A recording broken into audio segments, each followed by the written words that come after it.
What's up, Got Tom? it. Welcome to the show. It's good to have you, man. It's a pleasure to be here. It really is. Really is. Yeah. Yeah. As I say, I'm reasonably darkly lit. It's February, middle of winter in the UK, so just a little bit of light. It's dark outside, but yeah, it's It's nice to be here. Sunday it. evening as well. So Oh, well, it's so perfect too because the light shining off of Wonder over here in the corner makes it look Yeah. even more whimsical. yeah, it's certainly an unusual thing. It's a beautiful thing. Well, so for the listeners, Tom he's an inventor and a designer, and he's got some really incredible inventions that are just beautiful. And Wonder, this invention that's on the bottom right corner of the screen that you can see, this beautiful flow, is just mesmerizing. And if I stare at it too long, I won't be able to talk anymore. I So know, I know. You stare at it too long. It's like a beautiful sculpture that moves. yeah, it's so Hmm. beautiful. I'll bring it a little bit more in frame so that Yeah, your viewers can see a little bit of yeah, that's of just its stone. gorgeous. That's so beautiful. Kelly Brown, she owns Inner Light and she does a sacred geometry class every Monday night. Hmm. She unveiled Wonder Wonder. and had us do a meditation staring at Hmm. Wonder, and it was incredible. Through all the different meditations and spiritual practices that we've been through, I never thought that a moving object that's not, water or something natural would put you into Mm. such a deep, loving, and meditative state. But that right there does it. So It's like liquid gold. yeah, It's like a liquid gold. It seems like it's liquid even though it's completely solid. it's so cool. Wow. So shout out to Kelly. And then also, you want to just dive right in on Wonder and talk about that? Yeah, it's everything to me has been. I think that it could only have come at a certain time in life, and that time is where you find yourself having maybe this hits you at different stages in your journey. But for me, it was in my mid 40s. The realization had been growing to that point, and I think it's when you find yourself having to be like Wonder. So on one hand, you're raising your children, okay, so you're nurturing people from babies into schoolhood and into adolescence, so you're bringing it up, and on the other hand you start to become profoundly aware that life is impermanent and that um you're saying goodbye to elders that you've loved. Okay, in the middle of my life I hadn't experienced um bereavement really before, not seriously, and you realize that you have to do this dance in the middle, right? And you have to somehow balance it all. So that's a huge thing that's probably been going on in awareness in my life. And almost like wonder is the dance in the middle that you've just got to somehow do it. But it relates to any stage of life. And it's like it's simple. I rarely talk about it too much. And it's taken great restraint to do so because I enjoy so much how people see what they choose to see. So your thoughts shape your vision and you see what you choose to see. And this is to do with you create your reality through your perception. So I don't want to be prescriptive to people as to what wonder is about. Yeah. And and that's why I called it wonder. It was just like it's wonder. It's like it doesn't need to be overly defined, and then restraining myself from over explaining it, it stops me getting into my own head, because our head's full of illusions, Mm.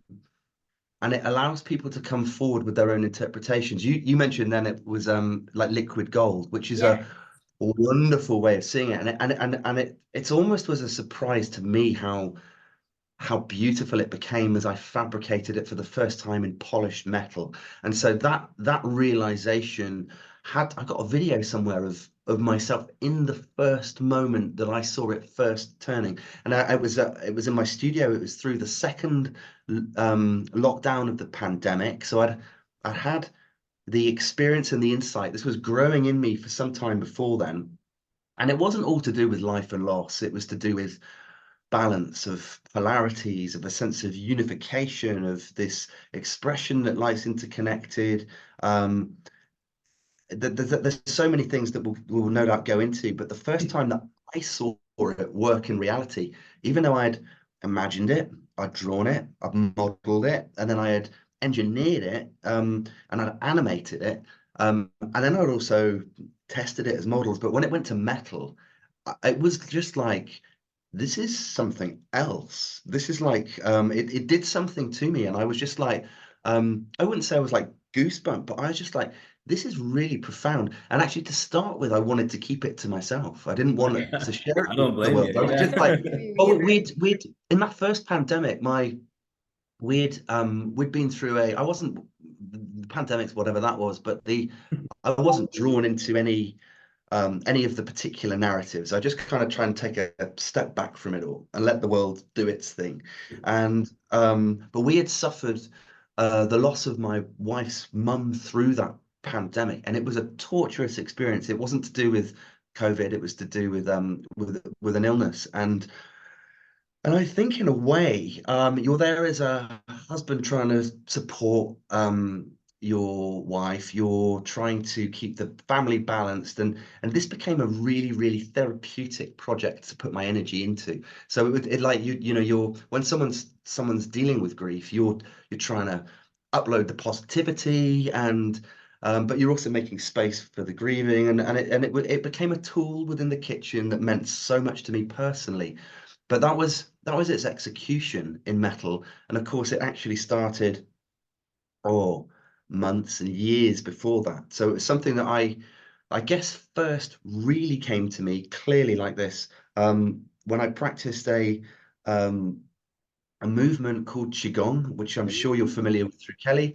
And I'd never experienced Qigong before 2019. I went on a retreat and I didn't know that we would be doing these wonderful slow motion Tai Chi like movements, and which are also so entwined with meditation. Truly, if you're into Qigong, it's really all about the meditation and you can move like a child, but it's about letting go of yourself, which is a very difficult thing to do in the modern world. And it's easy if you're away in the sunshine. I was in south of Spain and I was on a retreat and it was all, nice food and no alcohol and like life was really calm. So I was in a really good place in myself. I was doing this Qigong movements and I had been ruminating on this idea for a long time. And the idea was trying to bring together spiral forms, geometric spiral forms, which is something I've been building for I've been building lots of therapeutic visual aids for relaxing people that Yeah. were spiral based, Yeah. and a spiral would either turn in one direction or it would turn in the other direction, and I'd given myself the intellectual challenge of I wonder if you can, or the creative challenge of I wonder if you can build a spiral that moves in both ways. Can you do that? And to almost express this, it's got the up and the down, it's got the light and the dark, it's got the masculine and the feminine, and so this had started as I've made thousands of these particular spirals that go in one direction, and I just thought, can I do that? And I managed to engineer it with a friend who's a more competent engineer than I am, and I'm an artist, designer, and inventor, but I reach across a broad spectrum, and I ask for help where I need it. Yeah.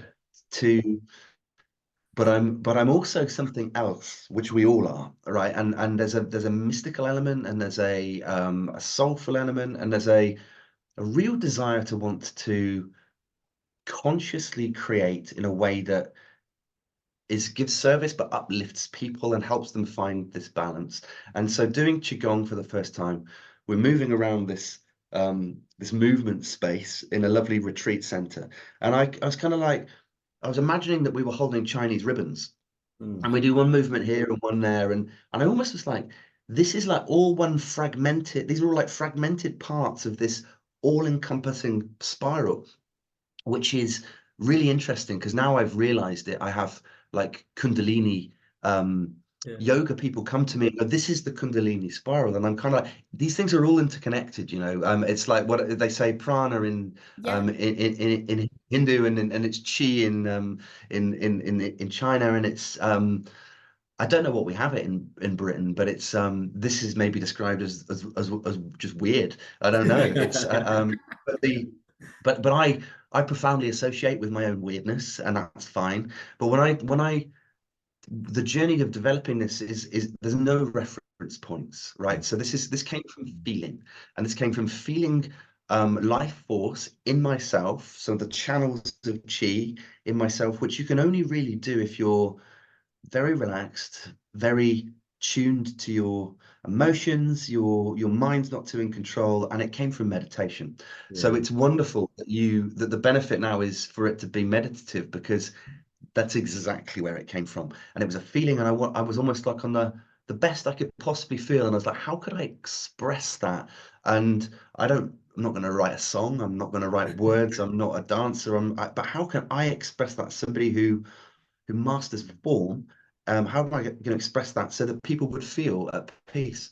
And I somehow did it, but it was not an easy path. It might have taken, I think it took 6 months to work the maths out, how to do it. Wow. I didn't know the maths, so I had to um, find my way.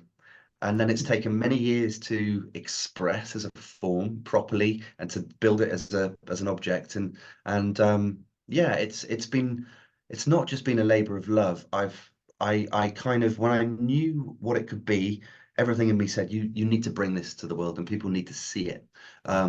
So that's what brings me here.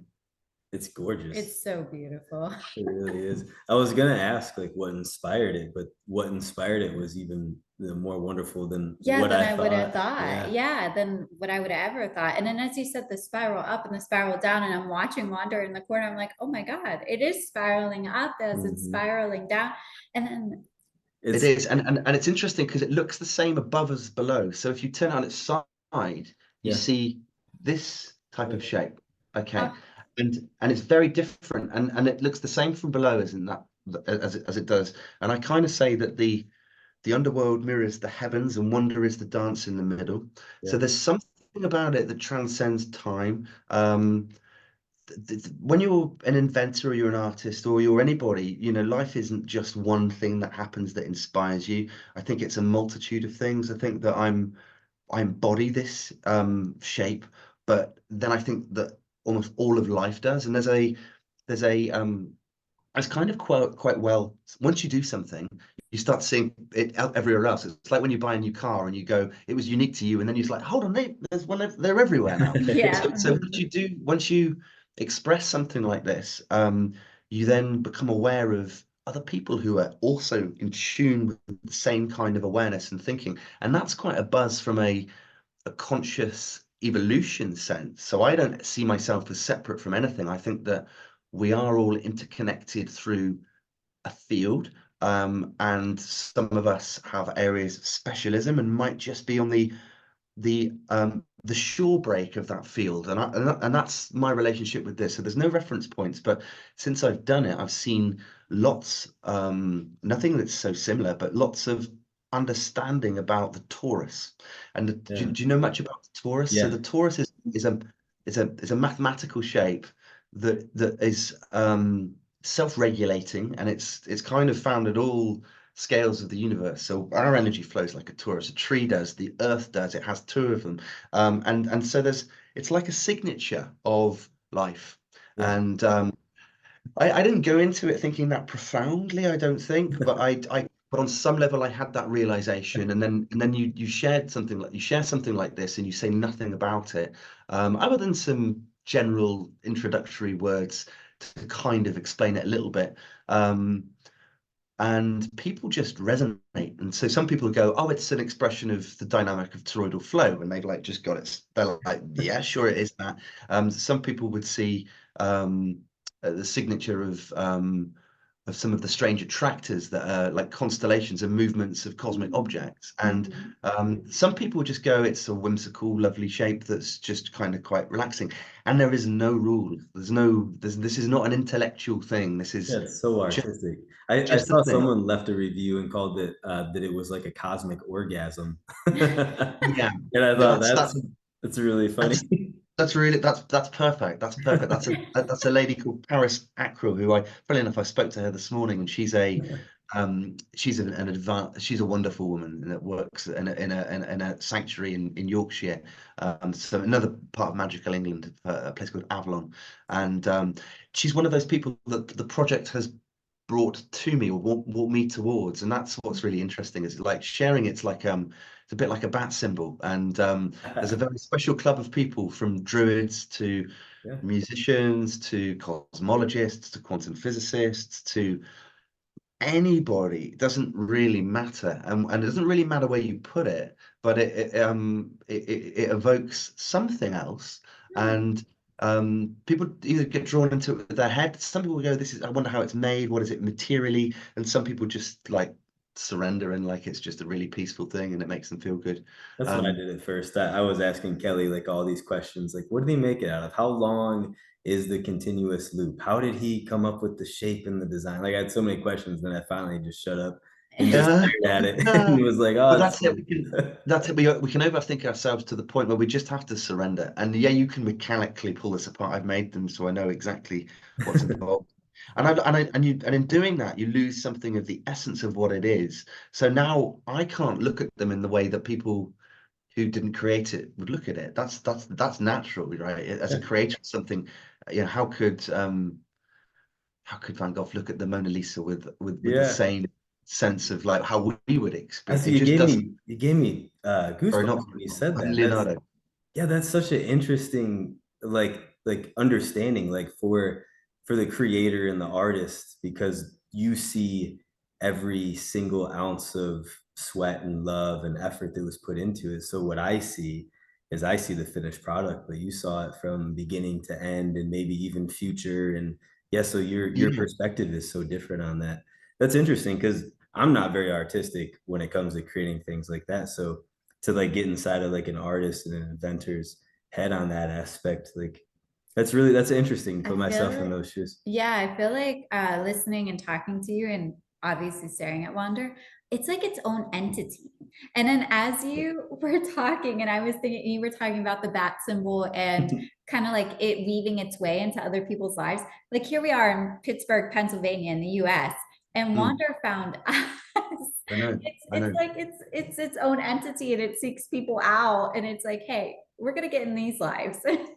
It really does. And what's so brilliant about that is the unifying way it does it. So it doesn't matter where you put it. It doesn't matter what your background, what your age, what your religion is, any of those things, and it still resonates. And so my buzz is to share them, is to see how people respond to it. I have one in Malmesbury Abbey, which is like it's traditionally a Christian space, but actually it started off as a monastery of sort. And most of these buildings were built on old pagan sites, anyhow. So it's only recent structures, even though it's thousands of years old. It's but there's something very timeless about this body of work, and w- but I adore the feedback that I get. And in the Christian space, they credit God, isn't he amazing? And yes, but it's also a man's hard work. And so maybe there's some divine running through that, but it's not specific to one religion. But I think that I believe in creative spirit. And I believe in your sovereignty and that we're nature. And I think that something like this just had to come through me. And it's wonderful that the church see the essence of the Holy Spirit and they see eternity and infinity and things that remind them of that. Now, I could also put it into a more pagan space, and they might say, which I have done in Avebury in Wiltshire, a Neolithic site. So, and they see snakes, rising snakes, and there's and other people would see if you spoke to a Taoist, they would see the Tao, which is what Qigong is underpinned by. So, and when you think about the Tao and its symbolism, or Taoism and its symbolism, and it's just a philosophy, its symbolism is the yin yang. Yeah. So this wonderful interconnection and balance of harmony with a little bit of light in the dark and a little bit of dark in the light. Well, that is what Wonder's doing. Yeah. It is balancing, and I grew up very rural with lots of nature around me, so I'm quite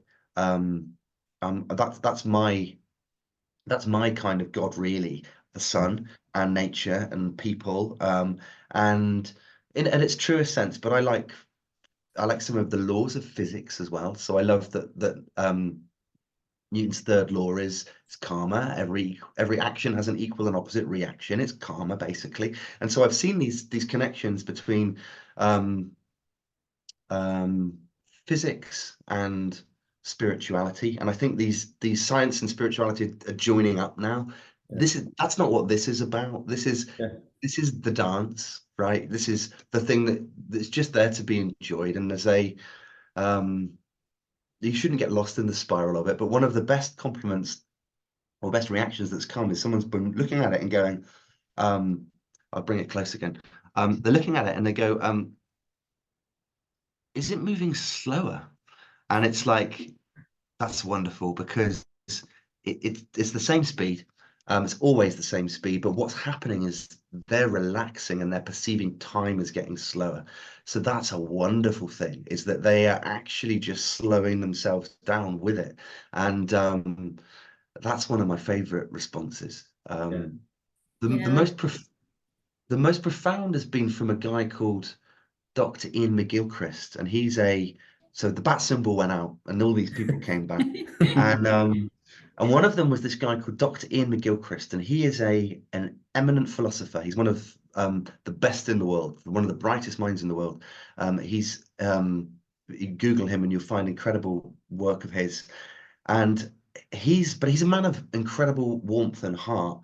And so yes, he's bright, and he's gone this extraordinary intellectual way to come to many realizations about life and how our brains work and creativity and all sorts of things. But he said of wonder, of which he is also an owner of one, and he has it on his writing desk. And he said it's possibly the greatest ever expression of Heraclitus's insight that the only constant is change. Mm. And of course, I was like, who's Heraclitus? I had to Google him, and I then discovered, right, oh my God, that's amazing, right? So Heraclitus, and I've then become quite into this. So Heraclitus was a guy who was friends with Pythagoras in 500 BC. And so early philosophy, and I'm not well read enough to tell you exactly where he sits in the lineage of all things, but he had an insight. So I'll talk about it as a layman now, but he had this insight. And it's something that he wanted to express, and it was the dynamic of life, and he called it logos, and he described it like a fire that had this almost this dynamic of all things that was moving and yet was whole, and and he tried to express this logos, which he also described as the mind of God.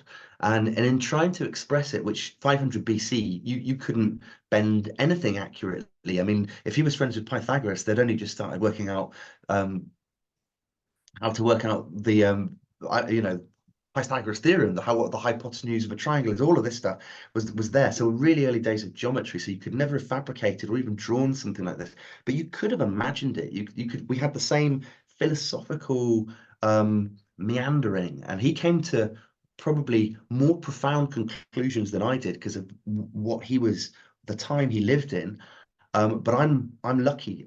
In my own way, I've gone on the same philosophical journey, but I've had the ability to um, realize it, to design it, to create it as a shape, and I've made it. Heraclitus went mad trying to build his trying to express his thing, and I've now made this, and I've made many hundreds of them, and I've so close to almost gone mad. So it's like, I mean, I'm not joking. Like I can't really look at them properly anymore because they can hypnotize me too much. And you can imagine if you've made I think I've made 200 little ones like this, and I'm making 200 more, and it's just like, wow, I'm having to enlist a lot of help to do this now because it's been, there's no reference point in it. So you sometimes you're checking it and is it working right? And day after day after day, I've just been like, man, this is too much for my mind. And so it could be used as a tool for self-hypnosis. And I think Oh yeah. it's quite powerful in that respect. Yeah. And so wonder is amazing, but it's journey of realization and fabrication has taken everything from me. I mean, it's taken every bit of energy I've ever had to make this project real. But something deep within me has said that that's what my work was to do. Mm. And my work's never really about you start something like this and it's coming from your soul. It's almost an expression of the human soul. This is my wonder, but other people could have their own wonders, and it's, this is just my expression of it. The but the yeah, you create something like this, and where it starts from, and then to actually do it and deliver on it, it's quite a journey to do that, and it will always be. It's told me that it's going to be rarer than I ever thought it would be because they're so difficult to get right. So, but I never start with this intention of like, right, great, I've got this thing, and now I'm going to super commercialize it, and we're going to sell lots of them. That's not how my mind works at all.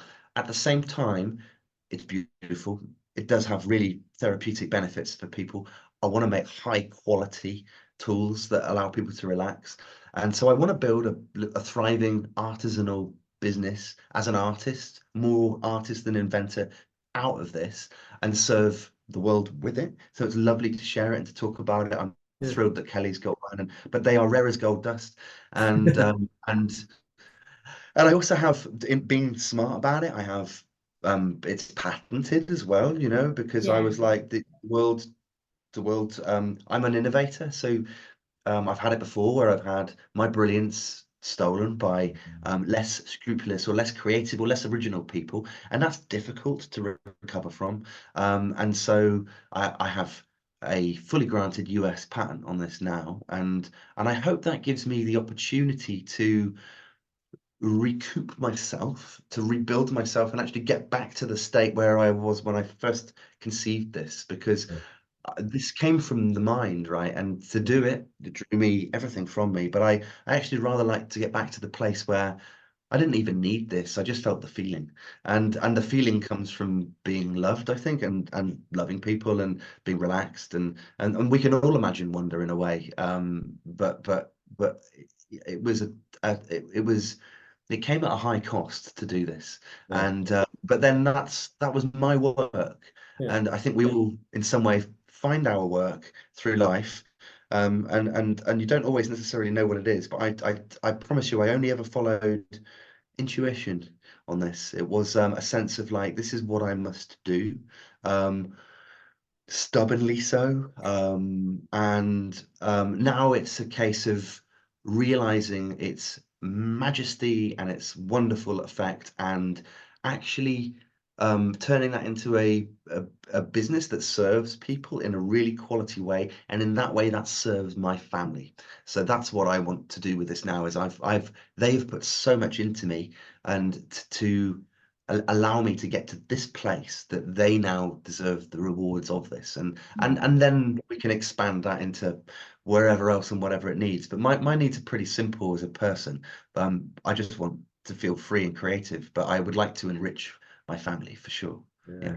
Man, everything you just said right there like speaks like deep to me, and even to our situation as well as young, fresh entrepreneurs as well. Because you tackle projects like that with your whole heart, with every bit of compassion you have, and you might lose lots of material things, plenty of non-material things in the process, but you know that there's just so much beauty to be given to the world on the other side. And I also love like I also like to go way back to what you were saying. I love your take on spirituality and religion too, because we definitely feel that same way, and we've talked about that many times. The overlapping, you can't look at one religion and not see another, and then another and another, because they all, like you said, the symbolism, the words. I mean, it's just so interconnected that it's ridiculous that anybody ever fights over it if you look Yeah, at what it all actually is, and it's so yeah, beautiful at the core because we were all created by whatever you want to call the creator or the source or the universe or whatever,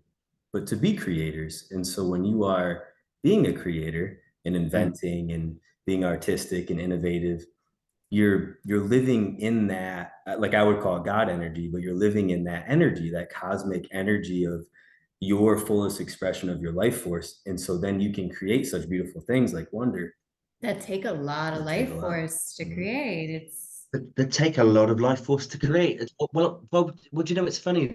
In the creation, they don't take anything. They just are an expression, right? So they come out of like a flow state.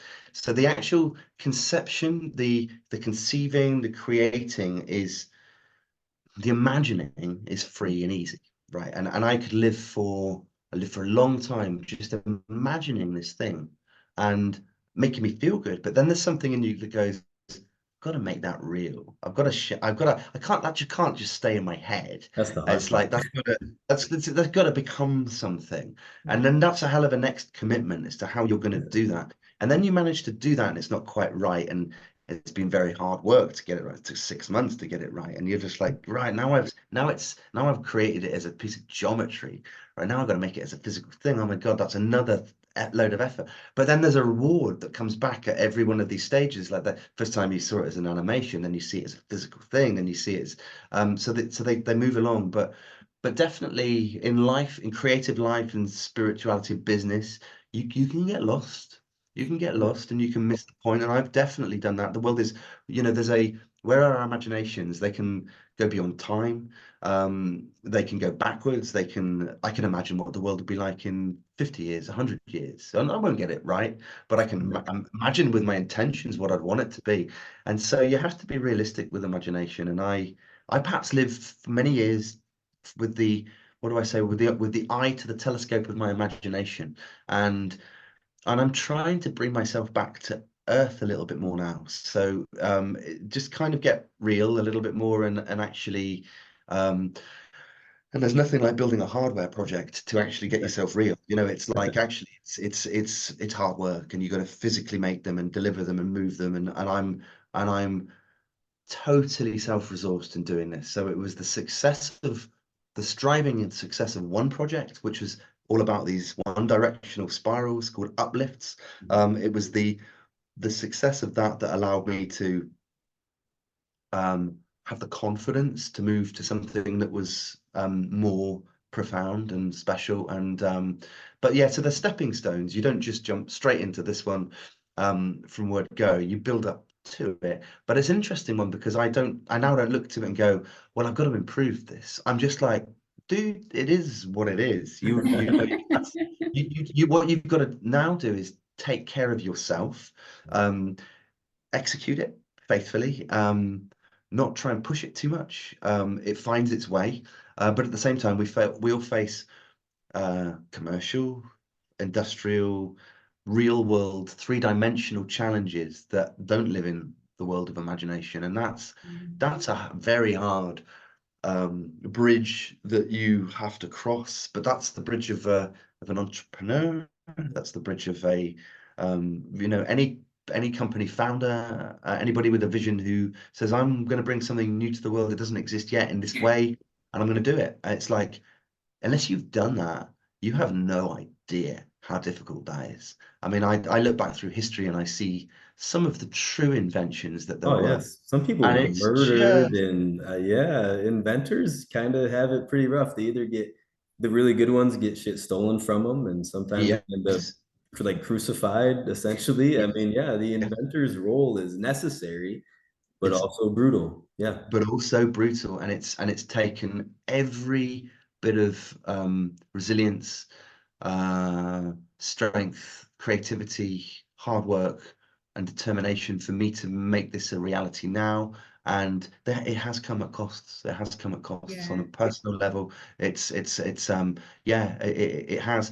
And I think that the backdrop of doing this through the pandemic was huge as well. So in that time, I felt more of a sense that this has to happen now. yeah, And it wasn't something I could just put on the back burner. The way that I saw the world being pulled into division, as it ever is, the polarization that I saw happen in the UK really since Brexit. I mean, we've always had politics that's been a polarizing thing.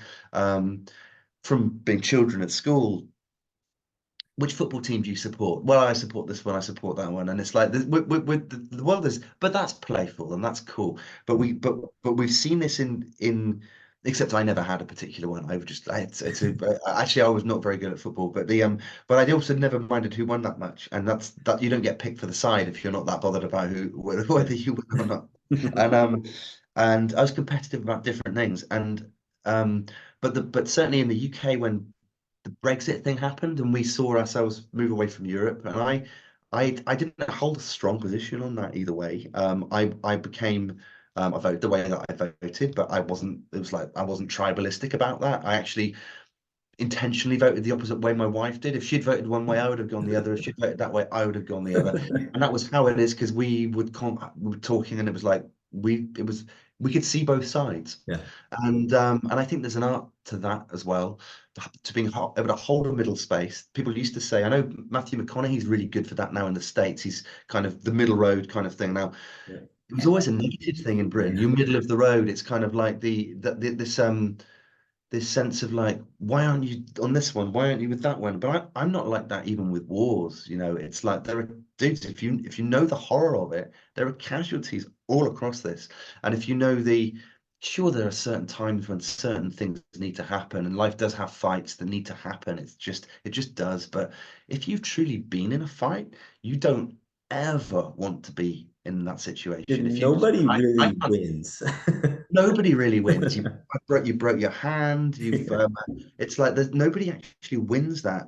And so I found that out, that piece in myself really quite young. In my early 20s, I realized that fighting, I'd found myself in situations that were just like, that's wild. I didn't want that.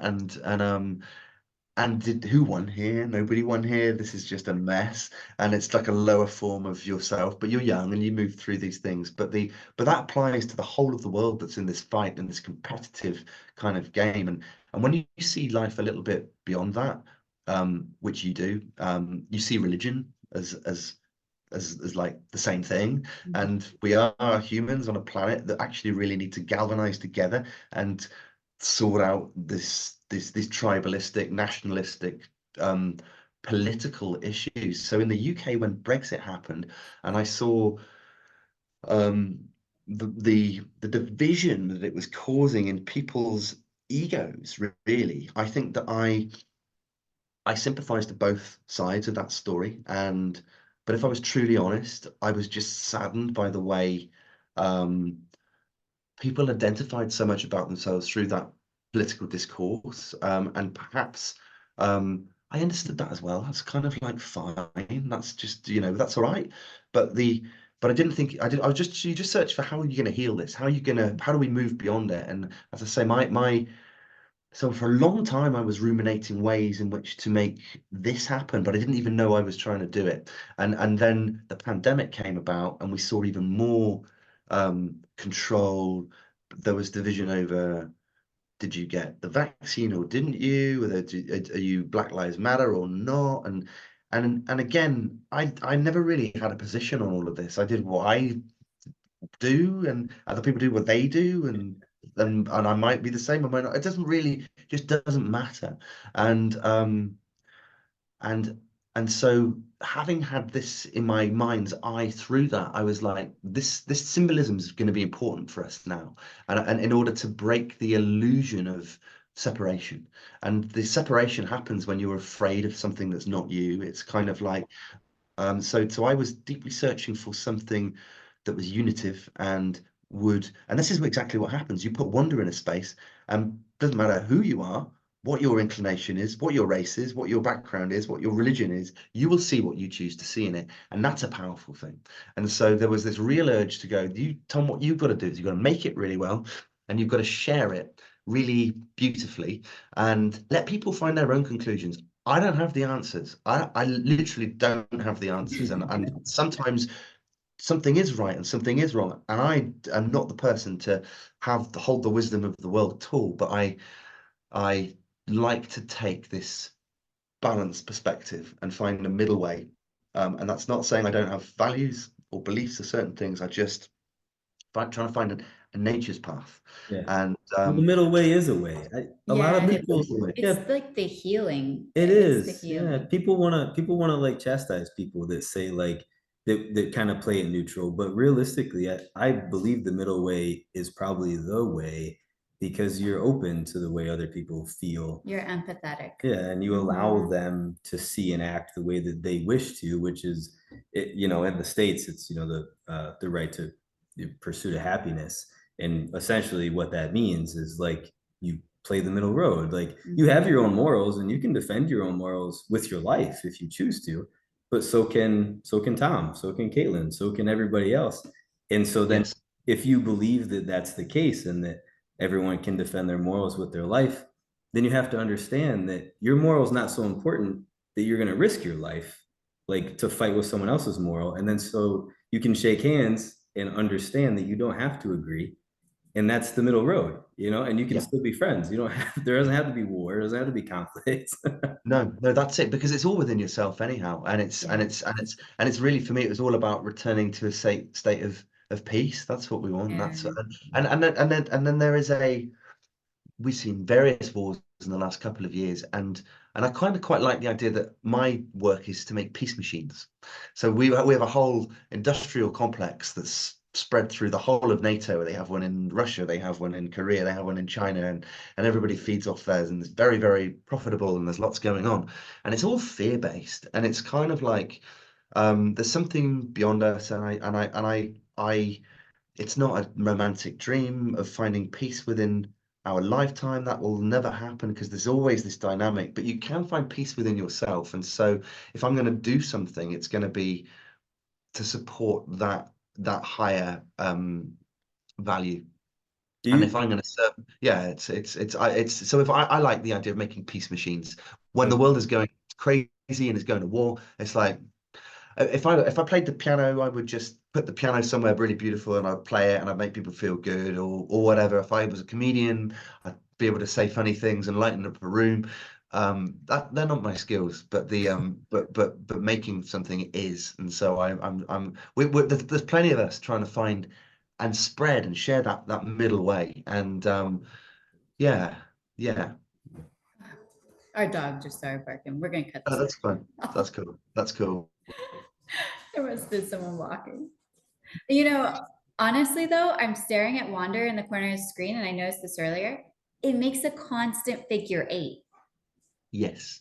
Yes. So I was like, You, what? are you still recording? Are you Yes, gonna yeah. yeah, we're still doing. Oh, cool, perfect, perfect. Yeah, no, good. So what do you see? Should Like, we put it, should I put it more central so that just, we can invite yeah, like a your constant figure eight. Yeah, like an That, infinity. yeah, an infinity that goes up and down on the Wander. And I'm like, whoa, that's probably why it's so meditative, is Mhm. because you constantly see that figure eight.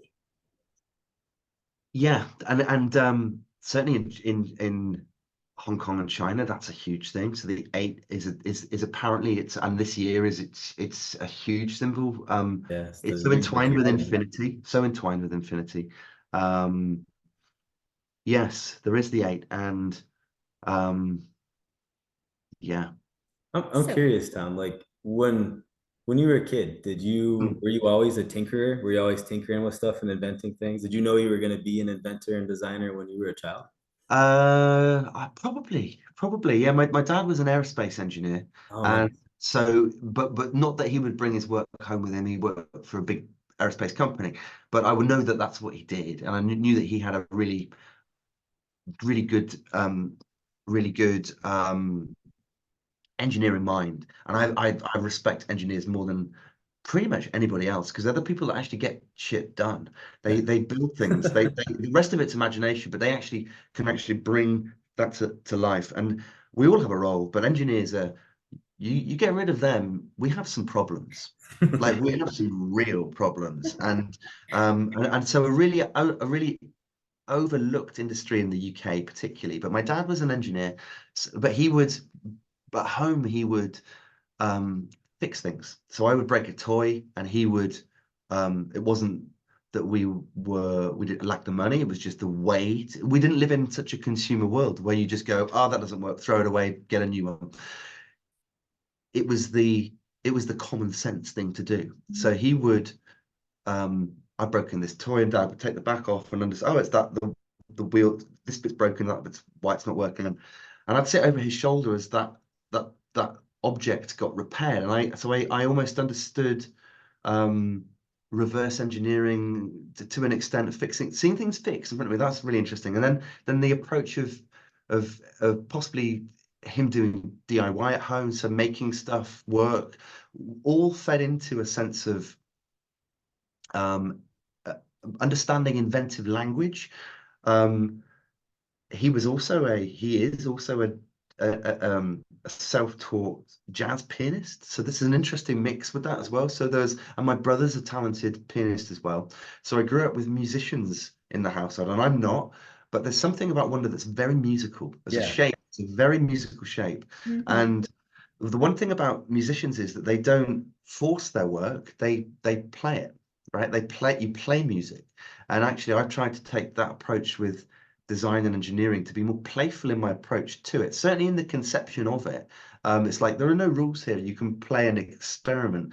And so those were components of me as a kid. And I definitely used to I loved drawing. I used to like making things. I wasn't an expert maker in any sense, um, but I think in the UK you have there's a real pedigree, a real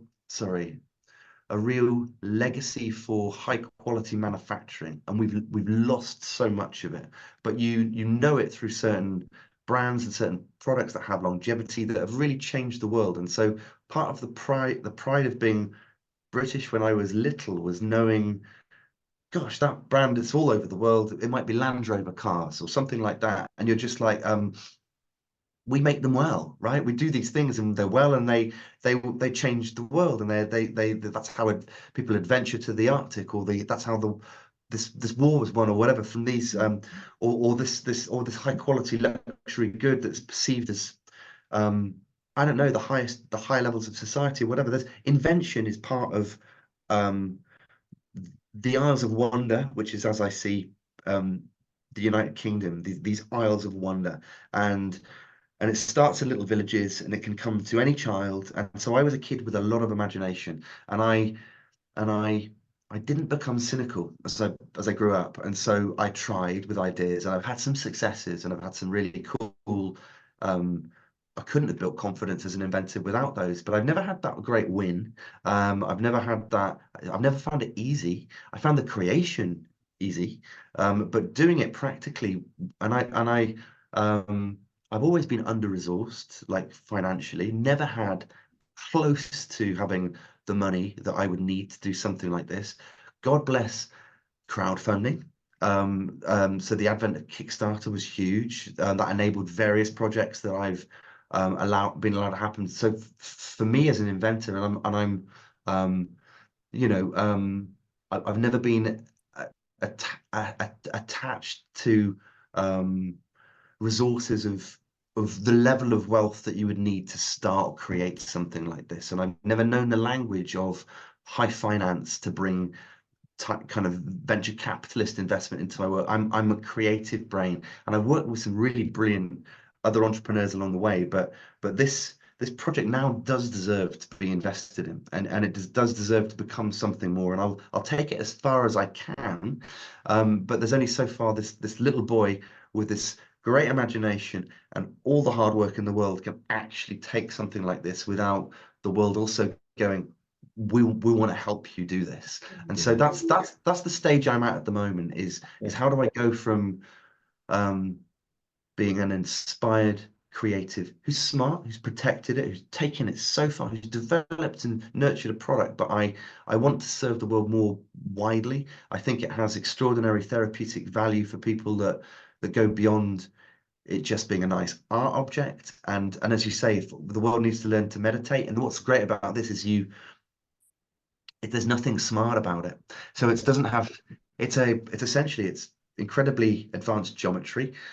It's a bihelical closed loop self-supporting structure, and that follows a toroidal pathway of my description, of my kind of definition. And but it just sits on a turntable and it turns around. So and to turn it off, you just turn it off. So that's all it does. What? So there I on might your have spoiled the website. trick there. Yeah. Well, oh no, I'm sorry. What was that? No, I say by turning it off, I might have spoiled the trick, but it's not an illusion. It's funny. I have them in I have them as like the master illusion in the Museum of Illusions. There's one that you can be viewed on the Strip in Las Vegas. It's a big one, and it's not an illusion. I didn't make it to trick people. It's you're supposed to realize that this is beautiful, but it's also it's just been created by another one of us crazy flawed humans He's doing his best to try and bring magic to the world. The big one. How big is the big one that you make?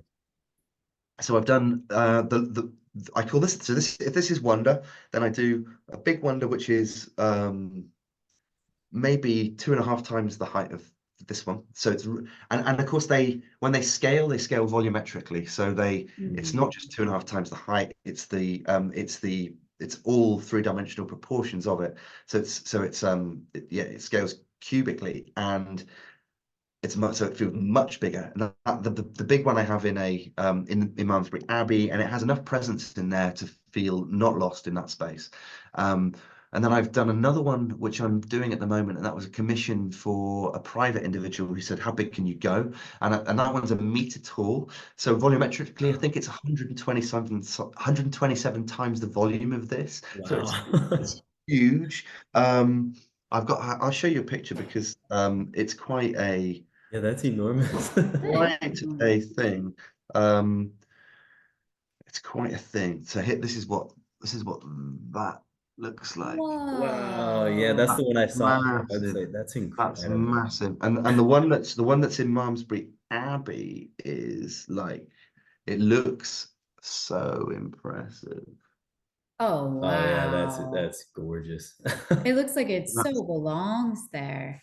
And it really does. It looks like it created the ceiling. It's amazing. My Yeah. favorite video is this one, and this is where my early original one is, and this is just in sunlight. Okay. Oh, I don't know if can you see that? Oh Oh, yeah, wow. Wow, wow. that looks angelic. Yeah, it looks very And angelic. so the illumination on that is just Ah, sunlight. So and that one went viral on the web and on Reddit and had tens of millions of views. And it was people people they didn't believe it was real. They're just like, it's just CGI, right? And it's like, that's kind of like, that's cool. But I didn't mean it to trick people. I meant people to see this sense of, it's lovely that you described it as angelic. I think that there is something really angelic about it. And I think that who we are is, we transcend more than just this, what we are doing here. There's yeah, our role is very profound. But yeah, you can get lost in grandeur though. I had a YouTuber who made an amazing film, a guy called Chris Ramsey. If you Google Chris Ramsey Wonder, you'll see a 90-minute documentary about the project and aspects that I haven't discussed here. Some of the synchronicities that came. Did you know that there's a guy called Kurt Gödel who was friends with Einstein, and um, he used Einstein's equations to derive a mathematical model that explained um, it, like a universe that allowed for forwards and backwards time travel, and Hmm. the shape that he expressed it with is wonder. It's the Wow. same thing. And I didn't know this before. So there's a few of us. There's Heraclitus in 500 BC. There was Kurt Gödel. There's me in 2019, 2020, in my own weird way, right? So I'm not like a high mind. Um, but when it comes to like heart, I think I have as big a heart as, well, I don't know. We all I just it's an expression of eternal love. And yeah. it's an expression of my eternal love for all of life. And so that transcends me, and that includes you, and it's even the people you don't like. It's, they're all telling you and teaching you something. And you don't even not like them. It's just that I think there's something so beyond us, and this is an expression of that. And so if you can tune into that energy, I think that you can become you're as relevant as anybody with the biggest mind in the world, and that's for sure. But yeah, it was shared on this YouTube documentary by Chris Ramsey, and it brought lots of interest. And one of those was from a wonderful guy who's based in London, who has an extraordinary level of wealth. And he was like, "How big can you go?" And that's a very rich man's question. So it's almost like, "Hey, can you?" Can you go moon size? What can you do? It's also a very natural. It's a childhood question. It's like it's Yeah. nothing to do with wealth. It's just like, yeah, right. I can imagine that big as a skyscraper. We all can. Um, I accepted the challenge of the commission, but in doing it, it's been another thing that's been like, oh my God, it's so hard to do this. It's almost broken me in doing that, in executing that one. And I'm trying to do it as faithfully to the design as the design is, because really it has to be true. Yeah. In order for it to work and for it to have its effect. So I don't know if we've managed to do that yet. But we've tried. And Wonder has this thing about it that goes, I'm not ready to get to the next stage yet, unless it's like it's not just going to be that easy. Yeah. In 5 years, we might be in a totally different place. We might have one the size that's 30 meters high Oh on the man. wherever or whatever. But Yeah, like in but a town square, like how beautiful Oh, would you that know what be? I was thinking about? Yeah. Rehabilitation centers, to have Yeah. wanders in places like that, or like breast cancer rehabilitation Mm. centers, any type of cancer or drug, Yeah. yes, places yes. for that, like to have something that big inside those centers, like even that center we knew about that is grounded and they block the Oh, Wi-Fi and everything in there for this rehabilitation center in the US, yeah. like to have something so therapeutic like wander inside that space like that would Mhm. be so beautiful. It'd be wonderful, and it just has this silent presence. You're right. It would be I think that that's exactly where it should be. It should be in places like that. It can be in glorious hotels. It can be in, Yeah. as you say, a town. But to actually be in places of healing, I think that's where it's best deserved. So the journey is just beginning. What's good is with the pattern protection I have, it possibly gives me the chance to realize that vision over the next 10, 15 years without, because you don't want to see it copied and be executed poorly. That's my challenge with people who will take my ideas and try and make them their own, is they, if they do so, but they do so and they cut this out and they cut that out and they kind of don't get it right, then that really erodes the essence and the intention of what you were creating. And so I hope that I can realize it into something that can serve people like that, for sure, for sure, for sure. But the lesson I'm learning is not to get seduced by grandeur. It's like it has presence. This one's 20 centimeters tall. But you film it, you don't know whether it's 3 meters, it doesn't matter. And but it's kind of like, how big's a butterfly? Right? They're not like dragons. They're not That's a dragons. beautiful that's a Yeah, beautiful analogy. but they're not that you when a butterfly lands on your hand and it opens its wings and it gives you those colors and you see it and you like that, you don't look at it and go, I wish that was bigger. I You love just Yeah. that. you Yeah. just get it. It's like so, if you want big, you got to worry about the question, because you want a storm, you want it bigger, you Mhm. don't want it bigger. You want to, you want things that are containable, that can work. And I'm only just learning um, this like balance and moderation with ambition and everything else. It's like, I think that this could become something really beautiful as a business.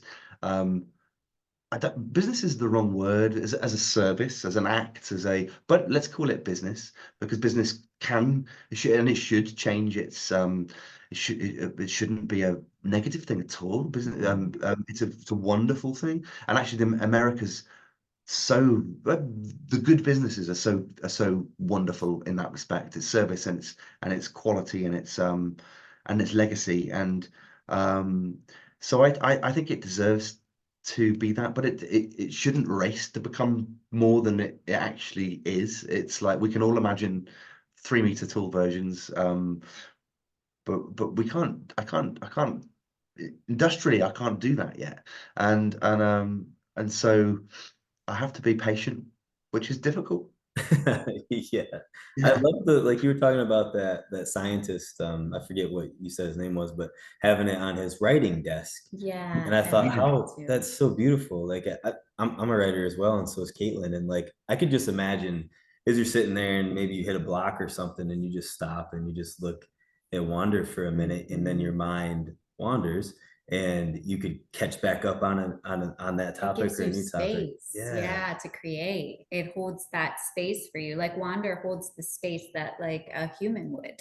And if you were in a healing ceremony, Wander does it. So it gives you that space to Yeah. transition your mind. I'm curious, have you been able to look at wander through like any like biodynamics or magnetics or like through different wavelengths and see the type of energy field that is around wander while it's moving?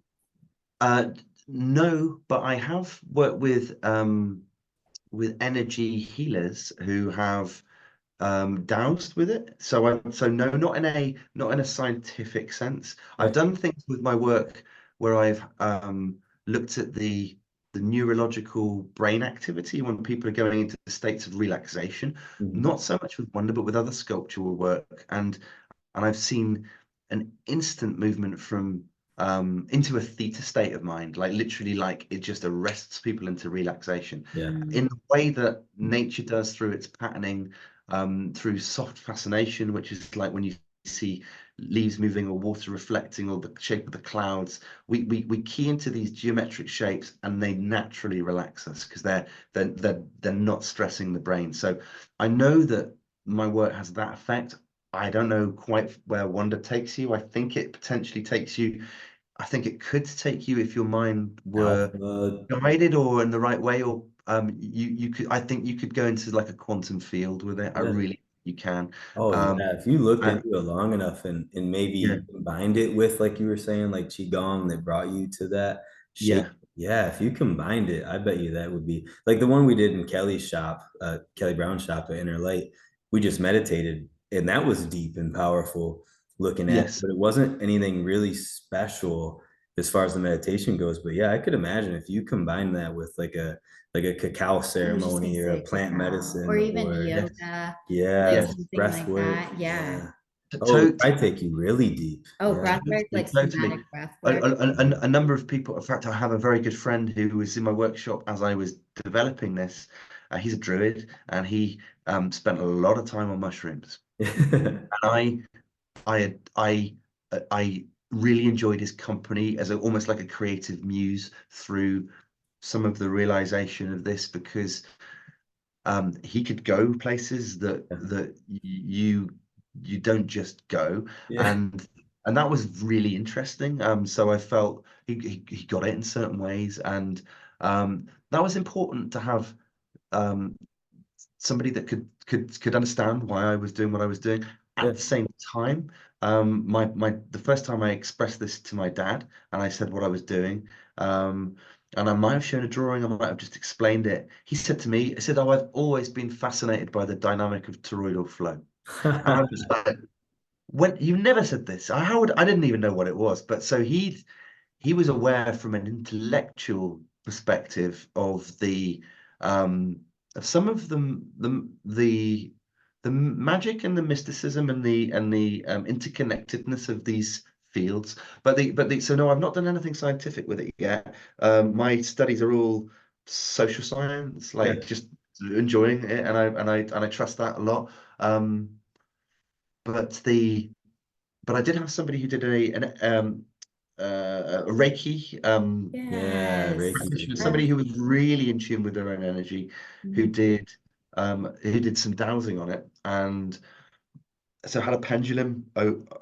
Was feeling it and had a pendulum on it and drew a little scale next to it, and his response was really profound and instant, and that it was giving off the same energy as a sacred site like Glastonbury or a church, and he it was just matter of fact, kind of like that's Wow. what, and that was cool, and I didn't for a second disbelieve, or I just it just No. I know it's doing I know it's a You could magical feel thing. it. Yeah, Yeah. you could feel it. I love all the talk about it because it's so whimsical and it's so pretty.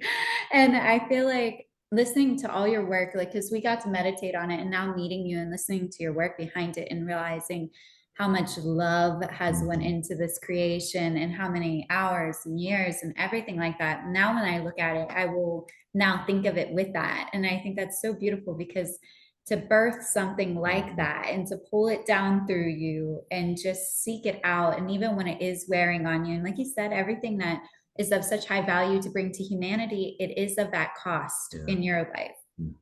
And people don't always see that. We see the end product and we're like, you are a brilliant creator, and we see that. But there's so many hours in being a brilliant creator that are behind the scenes, and the cost of the sacrifice. It all comes at sacrifice to bring this to humanity, which is so beautiful that you were willing to take that sacrifice to pour this out of you. I think is such a heroic standpoint as well. And when you were talking about legacy, I just imagined your family and your legacy, and I was like, man, he is really building some heavy stilts for his family. Like, this is going to be so beautiful. Yes, like I could just see the burst that's coming out of this, and I don't know, I really respect you. I do. Oh, that's incredibly kind to hear, because it's come at the highest cost, and so and it wasn't so much the creation of it, but the actual trying to build this as a business and serve and do it has been, through the last 12-18 months, has been so difficult, through the cost of living, through the inflation, all of these other factors that come to get you. So yeah, that's my highest possible hope for it now, is legacy, is actually that we moves forward beyond this this early stage of I mean, I'm almost like in pilot production with them, so it's just been sharing those few and making those few and serving my first customers, and it's made me have to become a completely different version of myself to do that, and I want nothing more to return back to the essence of it, and for it to not just serve my family, but to enrich them. So that, and I think that legacy is really important with this, because I feel like I've birthed something that's like part of the commons now. So it's like that if there was a book on geometry, you'd start with a circle and a triangle and a square, and it would pentagram, and it would you'd at some point you get to an Archimedean spiral, and it's almost like the next page in that book is wonder, and it's this it's this spiral of all things. So it's a really good, it's part of an evolution. It's like a 4-dimensional shape, and I don't own that shape, right? Nobody owns a shape, nobody owns a triangle, nobody owns so there's an incredibly giving sense to it as well. It's like you're actually giving something that people haven't seen before, they didn't know was possible before. And so that's a profound gift for humanity. And I want to build legacy with this. When I cast them in precious metals, there's the potential for them to last for thousands of years. And so that's quite a legacy to want to step towards. So if I can get some installations in some prominent, some beautiful spaces in the world that I know will also last for thousands of years. I've had the Chancellor of St. Paul's Cathedral in London, so the second biggest cathedral in the world. And it's not my intention to go with religious spaces at all, but the actual religious spaces, if they're progressive and they're becoming aware, they actually want to be more diverse. They want to bring new audiences. They know that the world has changed. So actually, I always look to them, and I look at the geometry, and I look at the people that have come there. I ignore all of the paraphernalia. Doesn't speak to me. In fact, often it almost did the opposite to that. But I'm learning to be far less judgmental about it. But actually, I do love neutral spaces, and to put them into those spaces would be amazing.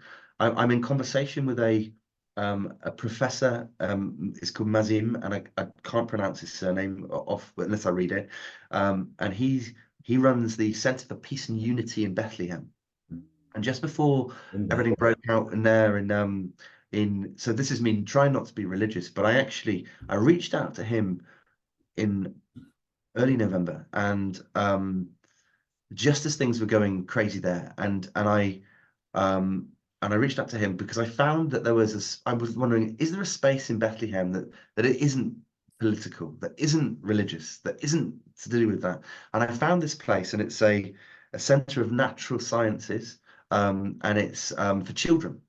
Oh, And it's called the Center of Peace and Unity, and it's in Bethlehem. And I shared wonder with him, and he was immediately like, "This isn't something I can talk about now because like we've just gone what we've just gone insane." And I was like, I know, I'm not wanting to distract you from that, and but I did want to send him a symbol of hope. So I just shared the project, and his response to me, even in that initial horrific and ongoing war situation, Mhm. this resonated with him beyond it all. And he said that he's rebuilding this center of peace and unity for the children. They were planning to do it in 18 months. Let's see how and if that happens. But that's the kind of place that I would like to support with Wonder, but cast in precious metals, and built in a way that can be maintained to last for thousands, tens of thousands of years. And if that's the kind of if that's how I could leave a legacy going forward, I think that's pretty special. that's Um, Very special. really special. Yes. and what I want to do in the interim is to restore the energy in my immediate world, because this has taken so much from me that I have not been fully present in terms of you know what it's like. It's like this the and I'm being totally honest in that respect. The stress of delivering this through this time, underfunded, all of these external world challenges, nothing in almost every way, nothing to do with me causing that, but actually but being so ambitious with something has stretched me as a person that I want it I want to see it through and then enrich the world that I'm in. And I'm talking not just personal relationship, but not just personal relationships, but actually the relationship with yourself, which Yeah. is you can I think you can understand how profound this project has been to me. And when you have something of that level, which is a once in a lifetime thing, I think, then you give everything to it, and actually you give more of yourself to it than you do yourself. And so for a long time, I almost became Wonder. It's like I was more worried about finish of every spiral, how I'm going to box it, where this one's going to be, who that's talking to, than I was my own physicality, and I was my own mental health. And then that really affects the people who depend upon you for that energy. So Yeah. I have been learning some very, very profound and humbling lessons through being such Yeah. a so devoted to the creativity, but also so stubborn in doing so. That doesn't come without a cost, and nothing is irreparable. And I truly believe Mm. in that. And within myself, it caused me a total burnout, building these and doing so many of them. But I'm several months from that point, and so Yeah. there's an element here of like rebuild, and um, and I have okay. My imagination might think that I can be in the quantum realm, and maybe in meditation I can be, and and I I believe that we have more power than we really are aware of. But at the end of the day, we're only physical human beings doing I'm good. our work. And it's like this, you can push yourself so far Yeah. sometimes, but but reality will kind of come and go, hold on. And I think what's been happening with me is that there is an extraordinary path of prosperity forward with this, but the universe has gone, you're racing it too quickly, dude. Just recalibrate here. You're a father of two, right? Yeah. I'm a father of two Okay. beautiful boys. Yeah, absolutely. Yeah, one's 10 and one's 16. I saw when I was looking through your inventions, I saw the skateboard bike, and I thought that is just so cool. And I could only imagine like to me watching you and listening to you and seeing all your inventions and stuff, you seem like such a cinematic character, like you would watch a movie about you and your Ha. inventions in your life and like your children, like the way that they grow up seeing their father like that. And I just think it's so cool. And the skateboard bike is like it's so fucking cool to me. I love the idea of it. All of them. I mean, as I looked through, like I thought it was there were some of them that just made me laugh out loud, like the honky. Yeah, I yeah. thought that was really funny. The horn on the scooter, on the handlebars, and then um the sausage one. And I just thought like Yeah. so much comedy too. Like you're humble with your brilliance and practical at the same time. And I thought that's so cool for your children. And you have two boys, and for their father to be so creative, I feel like is so wonderful. And I'm sure that from your perspective, it's a little different because you are the father, but Well, I don't know. I think that I lived their childhoods. I will never regret a moment of the devotion. Yeah, I lived have lived a dream raising the boys, and there's no question. The skateboard bike was the most fun creation I've ever had, yeah, and it came from there was a story when my youngest first started school. Um, you either took him in the car or you walked there all the way there and all the way back twice a day. And we only had one car. My wife needed that to get to her job, and I had a bike, and I walked them, and it took so long. I was just like, this is eroding too much of the day. I mean, I enjoy it, but I need to get on with stuff. yeah, And so I tried to, and I used to call it the congestion run. So everybody queued up trying to get to the school, and I was trying to balance my youngest on the crossbar of the bike, and I just thought that'll be fine. yeah. And my wife, who is far more brilliant and sensible than I am, but brilliant is the truth. So she said, "Why don't you mount a skateboard on the crossbar?" And I'm like, that's a good idea. That's a good."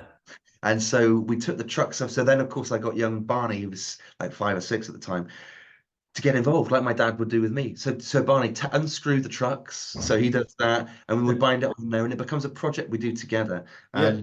And it had the blessing of Charlie, who my wife, and so um, we for I think for 7 years I took the kids every day backwards and forwards to Oh, school on that that's skateboard. awesome. And what was so nice about it was that you'd ride and the boys would be at the front and you'd be behind them almost like this cage around them kind of cycling, but the conversations that would happen were the best experiences of my life. So like they would just be chatting, and it wasn't like there were kids riding behind you, they're running at the front, Yeah. and you're the engine at the back. And yeah, I loved it. I loved it. I loved it. That's The trouble is, they get to about 7 years old, and they then get too heavy. And so, if you ever went over a big bump, you'd burst the tires. And so, uh, yeah, they were magical time, and now captured with film and yeah. photographs, but lots of memories. Yeah, yeah, yeah, yeah, Yeah, yeah. that's like when I think of that, it makes me feel like that's just so cool. And in your kids, like nobody else at their school was riding to school on a skateboard bike with No, no, no, dad. no, nobody ever. And one of the smartest things the one of the what made that so enjoyable was that I never tried to commercialize it. Oh, So, okay. Yeah, I didn't know I that. remember driving it in a city, having the bike in a city once, and someone said, "Oh my God, that's a great idea. You should make that into a business. You should sell those. You'd sell lots of those things." And I had the wisdom at that point to go, "No, no, not with this. That this is not. I'm not gonna. I've got one, and that's fine, and that's all it Yeah. needs." Like And this that one's and mine. yeah, this one's mine, and that's true invention actually. That's the Yeah. bit where you just do it enough, and that brings a real playful experimental spirit where you basically do it because it's come out of necessity. You're trying to solve a problem, Yeah. and wonder's quite different. Wonder's I'm not trying to solve a problem, but maybe I am if I'm trying to unify the planet and bring us to a state of peace. That's a hell of a problem to be trying to. That's a big project. It's a big project.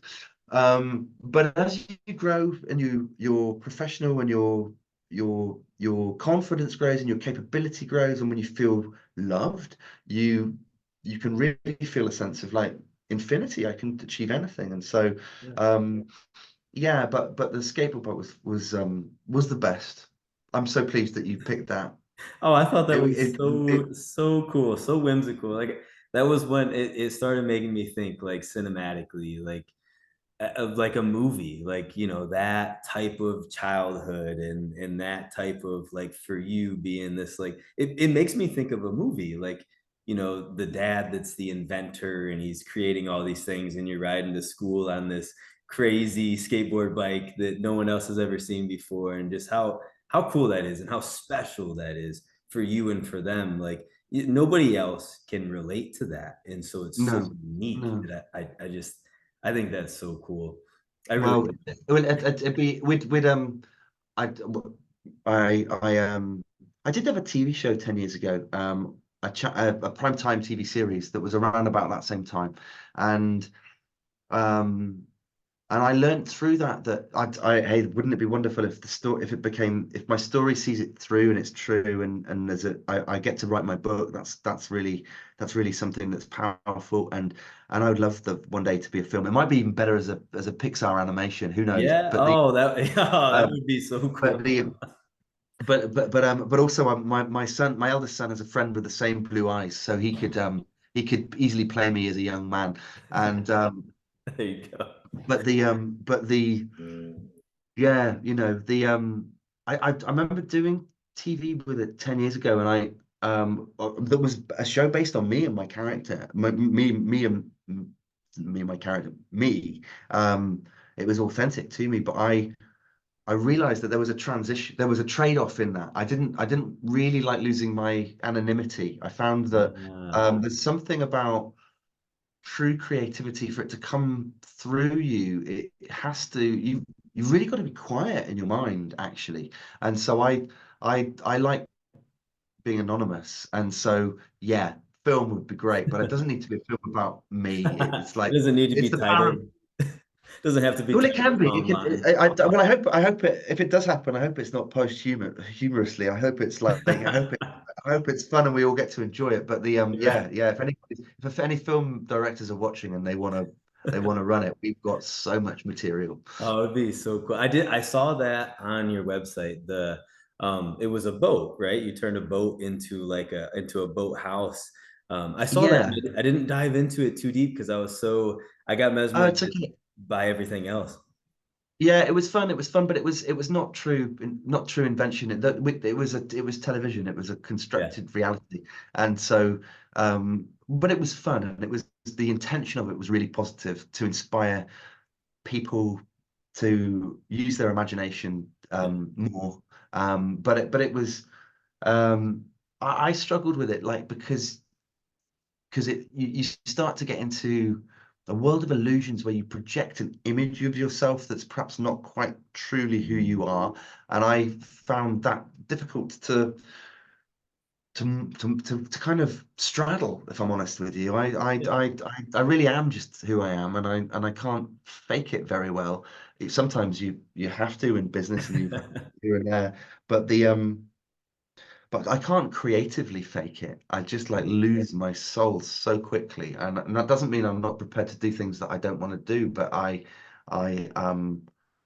yeah, I don't know. No, I don't know. I definitely understand what you're saying. Like Caitlin and I going into business, when you go, because when you go into business or you chase after a passion or a dream or something and you do it from the heart, Yeah, like you were saying earlier, like you have to supply for your family still. You have to supply for your home and for all these things. And so trying to combine all of that, because you still want to do it from the heart and do it with love, but you still have necessities. And so like putting together business but still being creative in your authentic self can be really difficult. Some people are wired and business is easy for them, but yeah. when your desire isn't to make yourself so profitable, your desire is more or less to bring something beautiful to your community, then it makes it hard. And I agree with that entirely. Oh, it's a hugely hard thing, and I've not and again, I'm learning profoundly now about, actually, you can't serve everybody before you serve yourself. You just can't do that, and so certain things have not worked, and certain things have failed because of that. I going through a deep self-realization phase at the moment, since I had this burnout, and and to some extent a breakdown in my my capacity to carry on as I have been. Um, and some life events happened that really really shaken my world up, and you realize it's wonderful to be so altruistic, and you can't go backwards on time. But it's almost like I've been too kind, right? Which is a weird thing, but I'm it's almost like and what for what you're almost serving things outside of yourself. And the truth is, if you can't serve your basic needs and keep the provision where it needs to be for the family to grow, and for to truly nurture the next stages of their development, then you can't serve things out of yourself. And that's so I'm having some profound realization. I'm a very good father, and in terms of energy and consistency. But there's opportunities I'd like to be able to give to the kids that I perhaps haven't been able to yet. But then that's reality as well. It's like we're all trying to do this balance, and um, they've certainly had the boys are just amazing. The boys are amazing. It's like, yeah, they've absorbed something of all of this. It's funny. My eldest is I thought I would try and. He was the one on the TV show with me who was my co-star. The show was Tom's Fantastic Floating Home, and I thought that it might inspire him to be an inventor. And he's kind of just looked at it and gone, "That's crazy. I'm not doing that. I'm just going to go. I think I'm just going to go and make some money." But he'll do it in the right way. And I'm just like, "That's sensible. Yeah, do that first, and then you do what you want to do." I slightly had. I just am a different person, and and I'm not, and there's not a right or wrong way to do. You can only learn from what you've done and find new ways forward. But my youngest is the most gifted artist, and he's been a joy to nurture and support and co-create with, and we paint together, and Oh, he's that's just cool. amazing. So that's really very, very cool. But I think art, more than invention, I think that they've seen how difficult it is. And as you talked earlier about the inventor's journey, is history very often, wow, it punishes inventors, or it makes their lives are incredibly difficult. This is I find it, I love talking to children, and love inspiring, and I talk to companies, and I love inspiring innovation and creativity. But I do have a footnote in the kind of like, it's not a path that's for everybody here. It's like yeah, there's some challenges, but then I got to a point with Wonder, and Wonder's not just this either. There's something else beyond it that's really extraordinary. Um, I could share that with you. Yeah, yeah. If you want to share, share. So Wonder was two things. Wonder was two things, and they're both covered by my patterns. And so maybe I could explain a little bit about it. Um, Wonder was an expression of soul, and it, at the same time, it was also um, an expression of a design I have for weaving organic matter into fluidic soils in degraded landscapes. So it's a Oh, tool for massaging missing nutrients, minerals, and organic matter into soils that flow like liquids, that are fluidic, and it does so in a way that emulates a process called bioturbation, which is how earthworms move through the earth. And ah. I won't go too much more about it, but it's, in a way, it's an elaborate weaving machine that can enrich dying deserts. And I've been talking with some very clever people at Cranfield University who also believe that it could be a way of a key to starting life in the cosmos. Oh, So wow, wow, wonder is wow. something else, and it's like this. But I'm just on the start of this, and I think that I have, there's some embodiments of it that are not just this, but they're really clever, and I think that what could open up from that's really potentially profound. But it's almost like a life's work, and I share it because if that's going to happen, it's going to happen in an Yeah, open source way. yeah.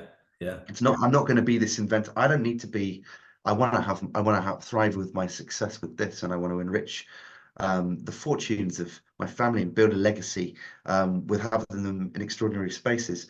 But actually, um, for this to realize itself as this as a way of rejuvenating soils on the planet, which I believe is possible, and almost accelerating the formation of soils from kind of depleted, uh, completed kind of unenergetic Mm. soils. The that journey is going to happen in a very open source way. It's like a bit like the, you go back to the skateboard bike. The bicycle was not invented by one particular person. So it kind of like this person did the first version, and it was a bit like it didn't have a saddle, it didn't have pedals, and it kind of was a thing, and it first evolved. And the next version had maybe they had a handlebar on it that turned, and the front wheel, and but over 50, 100 years, it evolved into something that was really close to the bicycle today. And so the ideas I have with this with soils are they're like the first bicycle, really. It's like, but it's a principle that I'm trying to show, and that will evolve over time. But it might not be this decade; it might be 2 decades. Who knows? Let's see. Oh, Let's see. I love that. Yeah, I'm very I interested. have details. Yeah, I have drawings and details and stuff like that. But that's beyond this moment Yeah. now in this Well, conversation. But that's so incredible though. Like you might be at the perfect timing because regenerative farming and like the type of practices that's more fluid with nature and like the tilling and land rejuvenation process, like we're at a point where that is necessary. Ultimately, we have to regenerate our planet. yeah. And if Elon Musk is listening, he wants to do that to Mars. So this could be something, you That's what know. I thought. I've thought about it. I'd love to reach Elon, and there's a very deep conversation to be had if his imagination's prepared to go there. Man. So which I'm sure it is. Um, Yeah. and history kind of repeats itself. Um, there was an Austrian inventor called Victor Schauberger, based in the early 1900s, and he had similar visions and similar shapes, and he was much like Heraclitus. He wasn't able to construct things in quite the same way, and so there's well, what I'm really understanding, Trenton, is that we, us inventors, mustn't get too locked into ego, right? There's a there can be this sense of like, hey, I look at my creation. And isn't this original and profound? And yes, it is. And yes, um, it's come from an original story and an original perspective. But I'm one of many, many, many perspectives on this planet, and I'm one of many, many original people. And actually, we all of our own industries, we all wake up at similar times in similar ways, and for now, I'm just focused on executing this in the best way as possible. And if I can then through this inspire what comes next, that's really cool. That's really cool. But we don't I've mentioned patterns too many times in this conversation as well, because that loses the essence of what wonder is about. It's not about that at all, it's but it's important as a creator to protect yourself as you move forward and what you're doing. You put so much risk and resource into creating something, but all of that misses the point of how this conversation started, which is it's about surrender and Yeah. um Well, it's and everything. I mean, everything that you have there could be translated into so many different aspects of life and the farming and spirituality and healing. I mean, there's so many directions that it can go itself. So I don't think there's any limit to that. And like, I understand, like you're still in the beginning stages really of it as far as like commercialization goes, but I feel like it can go so far. mm, And when we saw it for the first time, I just thought, man, there's something really special, like you said, to this. And it came to you in a very divine and special way, which makes it even more special because there's purpose behind it. And then you were tasked with bringing it into reality, which, like you said, like the hero's journey, the prophet's journey is there's hard work, there's sacrifice, there's so much involved in it. But once that divine purpose has been fulfilled, it's limitless, and it's Mhm. and that's where you are, is trying to bring this now to more and more people. And I'm not sure how many more places is it in the United States right now. Do you know, besides Inner Light in Pittsburgh? I have several dozens of private customers who are all around, so it'll be in people's homes. Um, one of it's in occasionally you discover a little bit about your customers. I only have their emails, like, and then I was like, oh, he's a chap from one of the chaps from Coldplay. I was like, oh, that's interesting. I wonder who Oh, that. no kidding. And their manager, Phil Harvey, is like one of the first customers of this, and I didn't Oh, know that's this, and cool. and he's like sent me pictures of it. He was a very early back, and he sent me pictures of it in his kitchen in Beverly Hills, and you're kind of like, that's cool, that's cool, that's cool, that's cool. And I know the band have enjoyed it, so they want one to go in the dressing room, but they have to hit the back of the queue because I can only make so many of them. So I can't really jump people up if they're known. I wish I could, but not at this stage. But the yeah, people having people like Dr. Ian McGilchrist is really special. There's a few eminent Brits who've got them. Jamie Oliver, the chef, is a huge fan, Cool, and, cool. and everybody sees something different. And so you wouldn't think of Jamie as necessarily a deeply spiritual person in terms of like. I disagree. How could you judge? He lives with extraordinary love and is a total family man and has been a what he doesn't come from a meditation background per se. I think that's what I'm saying. Yeah. But he sees like the rhythm of life, like and it's that's special. It's like Yeah. everybody sees what they see in it, I could see and that. I mean, cooking is an art form as well, and especially someone like that. So I could see that. Yeah. Yeah. for sure, for sure, for sure, and he certainly would. Well, I don't know. I've not. He sent me messages about it, but I've not had a deep conversation with him about it, but he finds it profoundly relaxing. And one thing I do know about a kitchen is it's a very stressful space. So I can only imagine how stressful it is to live a life in the public eye like that. So Yeah. anything that brings you a bit of grounding is good. Um, so yeah, a few in the States. We've got, as I say, there's one in. It's interesting. It's the opposite to Malmesbury Abbey to be in Las Vegas, viewable from the Strip. But there's a place called the Museum of Illusions, and there's one there that's available for the public to see, and that's the Master Illusion in their flagship store. So that's kind of cool. And then I have customers just all over the world, and I'm just trying to serve them first because this has taken longer to do than I ever thought possible.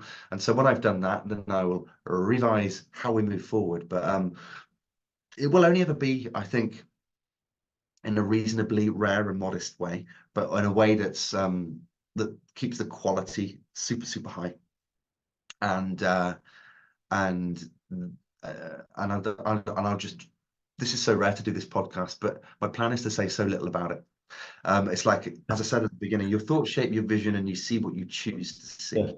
Hmm. That's and it's and if I would describe it as from a personal philosophy perspective, it's like life has ups and life has downs, and the art is somehow staying balanced in the middle. Mm. And that's really what I see and wonder now is that when I look at my life, I'm just like there's shit that wants to pull me down, and Yeah. there's good things that is art. And it's actually the art is not attaching too much to either of those. So even when you're in the lowest points, it's like this will pass. And I like what Dr. Gilchrist said, and I'm learning that too profoundly at the moment, is that the only constant is change. And sometimes we resist it, but the universe is the one who has the highest say on that. So, you know, it's like sometimes life will just pull things from you or around you, and we have to somehow stay balanced. Yeah. Um, and that's, as you know, because you have four kids and Yeah. you're running your own business. That is a that's no mean feat.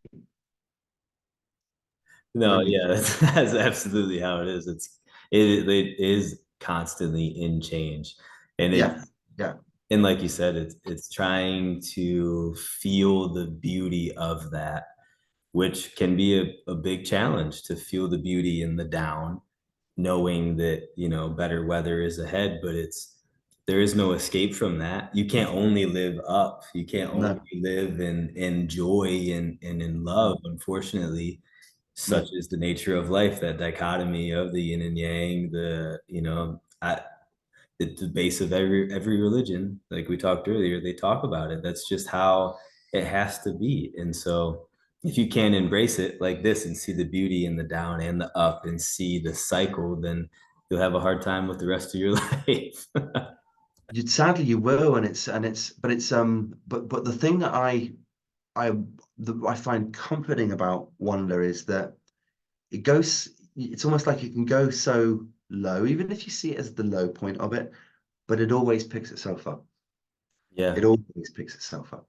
it And absolutely and does. and and so it's having, and also when one bit's on a low, so you can be in your life and like, well, this isn't working.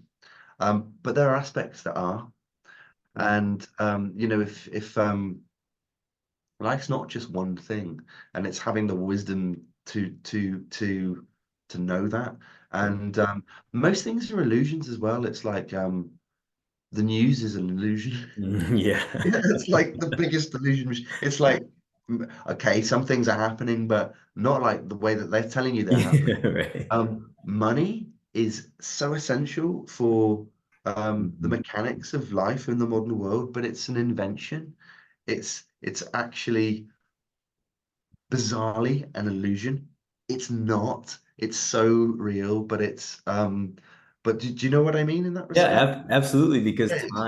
time is the same way. Time is an illusion, but it's also an inevitable part of our existence. And so I totally get what you're saying, because it's hard to disconnect yourself. You can't disconnect yourself from time or money. You can No. live No. within its Yes. grips, but Yes. at the same exact time, like you're saying, it's totally imaginative and illusion and invented by somebody. And our perception is what controls everything. Like you say, with wonder, the way you see it is the way you feel about it, and that's just the nature. Exactly. And when you that's yeah yeah, exactly. And so the best experiences are when they're timeless. The best experiences are when they're priceless.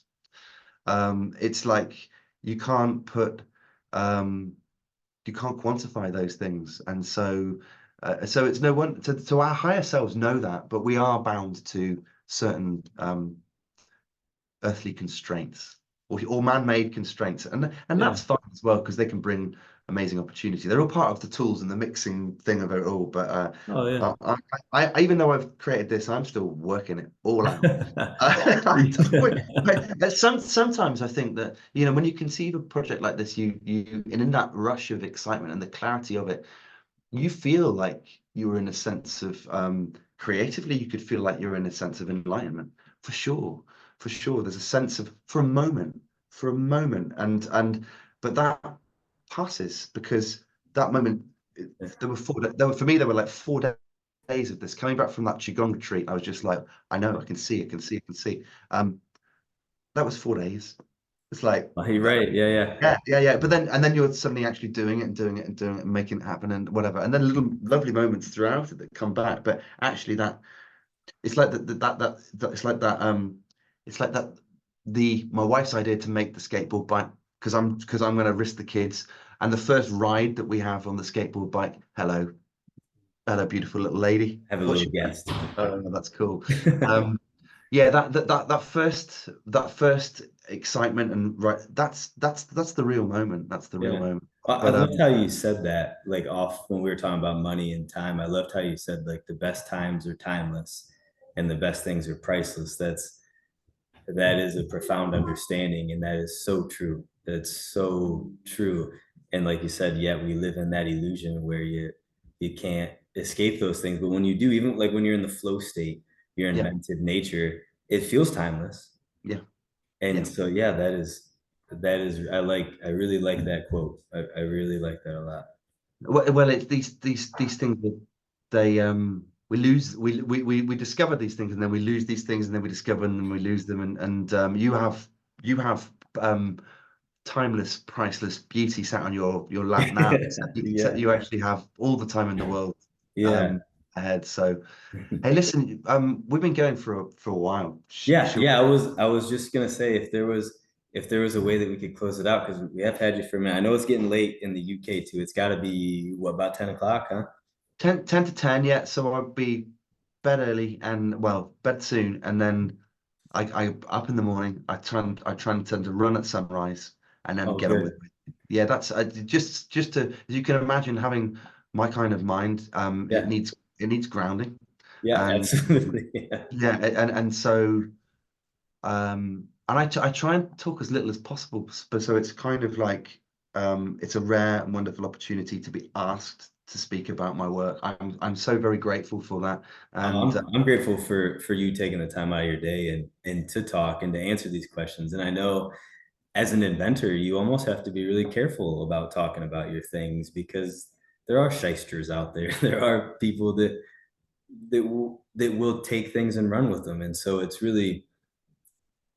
it's beautiful to be inside like the mind of an inventor a little bit and an artist, but you come from such an artistic standpoint that it's different for you. Like you're not inventing a product because you're trying to be a billionaire. You're inventing a product and creating a product out of art and love and creativity. So it's different. And it's different. Yeah, yeah, it's different and it's really cool. And I was gonna ask you a bunch of stuff on, and maybe we can have a conversation later on too, because I was gonna ask you like how, as an inventor, you do those things like the running and things like that. Like what type of not vice or like coping mechanism, but like practices you had and things to keep you grounded and to get you back. Because I know I have a mind too that once you get fixated on something, you don't want to leave that, and so you can really narrow in. And I'm sure probably 10 times where my mind is, but for someone like you that's really analytical and inventive and creative, I'm sure that you tunnel in, and it's probably just like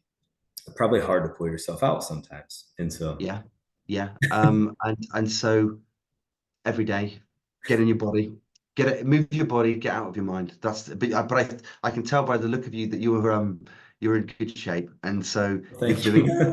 but you're naturally doing that practice, and and um, that's the most important thing. People, relationships that are outside of your work.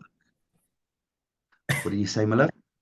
She was starting to say hi. Oh, she's running away Hi. now. Yeah, I don't know. Trying to spend as much time in nature. I'm work in progress. You know, I would these days I'm really clean living. It's very to get here. I had various props.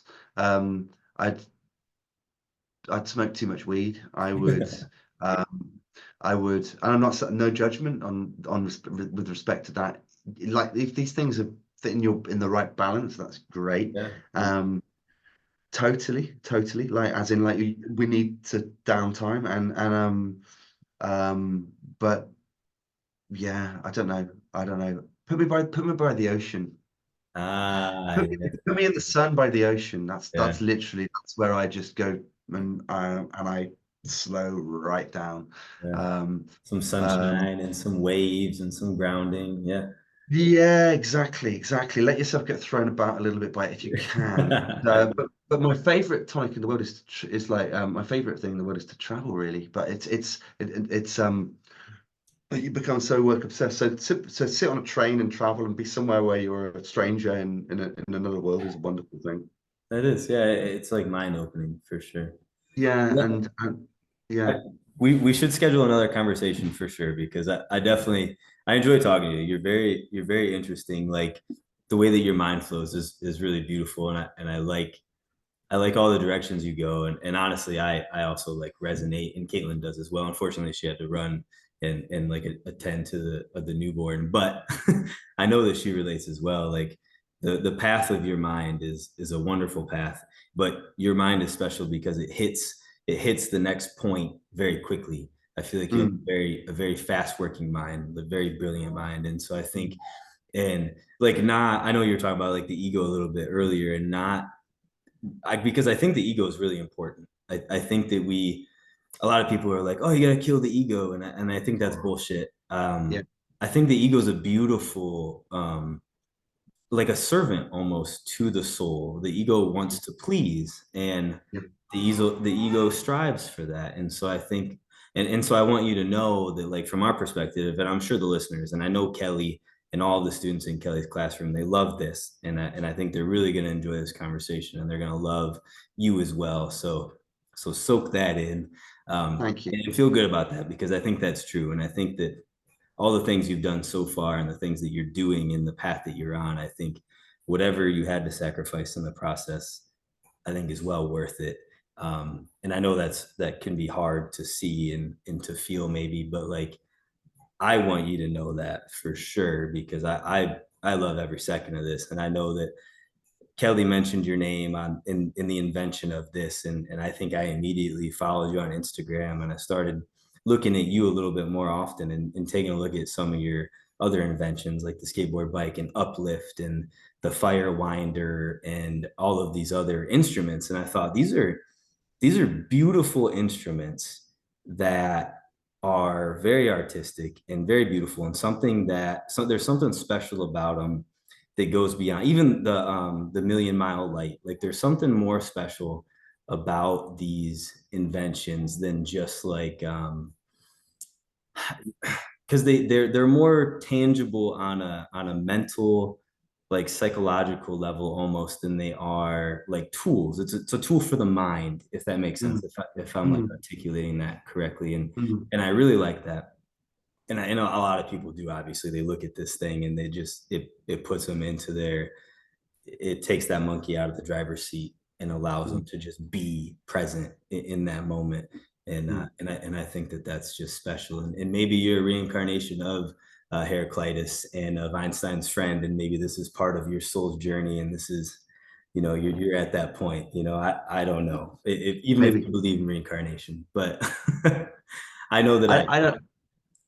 Maybe. And then every now and then, I just have to say, I'm just Tom, boy who was born in Somerset in 1976, and I'm doing the best I can do. But there is something else, and the words you shared then are really, really, really meaningful to me. It's really lovely to know and have that feedback that you see the depth of which I it's funny, as a to describe yourself as an inventor. I think I'm starting to go more of an artist now. I don't know. It doesn't matter, does it? no. It just doesn't matter what you're how you're labeling these things. That's a construct as well. But I certainly know that I tried. Everything was through intuition. It was never like I didn't look at the market and go, do you know what they need is this thing. I felt it as a an imaginative adult and as a creative person, and there's been an expression of spirit through it, everything, and everything almost has a little poetic symbolism to it. So the Million Mile Light was like, be your own light, be a light to yourself. You move makes light to be seen. It's like there's something really simple and profound in that. I made a recordable alarm clock. It was my first creation. The idea was that you have more imagination than a beep beep. But the real idea was be able to set intentions for yourself before you went to bed and wake up with that intention and reminded to yourself. You know, sometimes how we forget ourselves through the course of the night. Yeah. And when you wake up in the morning and you're almost like, where was I before I went to bed? You got to do another day again. Um, and so there was always something that was really like spiritually aware, and I've tried to bring that into the work. This has become the conclusion to it. I feel so well received by you. I've really enjoyed this conversation. I didn't expect that we would quite go so full, and I look forward to coming to Pittsburgh and meeting you in person at some day. Oh, that, yeah. I'd love to, but the interesting thing is, Trenton, is this is the story now, right? Yeah. So I actually see myself as in the middle of my life, right? And maybe not even that yet. So I've got friends who are more four-dimensional and more in tune with the quantum field than me. They go, no, Tom, we're gonna 120, 130. Age doesn't even exist now, and you're just like, I do like this age of Aquarius, but sometimes Yeah. you're like, I can feel the aches and the thing in my hair's silver and whatever. But I do feel that I'm in the middle of my story. And that's a really great place to be, because there's been a lot achieved to this point, and now it's like, okay, I think I've pushed it as far as it could go in this one direction. This is what I've created. I think we're all channeling um, um, the past, and we're all manifesting the future. So I think that I definitely have multiple influences that have come on me, whether it's Heraclitus or Kurt Gödel, or I don't know, or Evil Knievel with the skateboard bike. I'm not sure. Right. There's some. It's a spirit of being that is like, I don't know. There's just a lot of cynicism in the world, and Mm. I'm not that. And it's like you've got to stay open, and but I look forward to coming back and chatting to you maybe in a year, maybe in two. Let's see where we are. Yeah, And I'm all yeah, about it. I'm all about it. Yeah. let's see where we are. And if I can have, what I would really most like to be in is the place of um where I'm able to connect with the meditation and the qigong that brought this to life. Yeah. And I think if I can do that, then actually the highest serving I can give is going to be to be able to guide people into the meditations that work with this, with this, and help them find that space.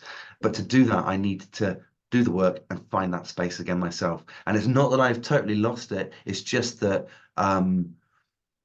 that was in 2019. The Yeah. world, a lot happened between Oh man. 2019 and now. Do you know what I mean? It's Yeah. like Oh yeah. Absolutely. I don't think that the world was so much more optimistic then. I was at a younger stage in my life.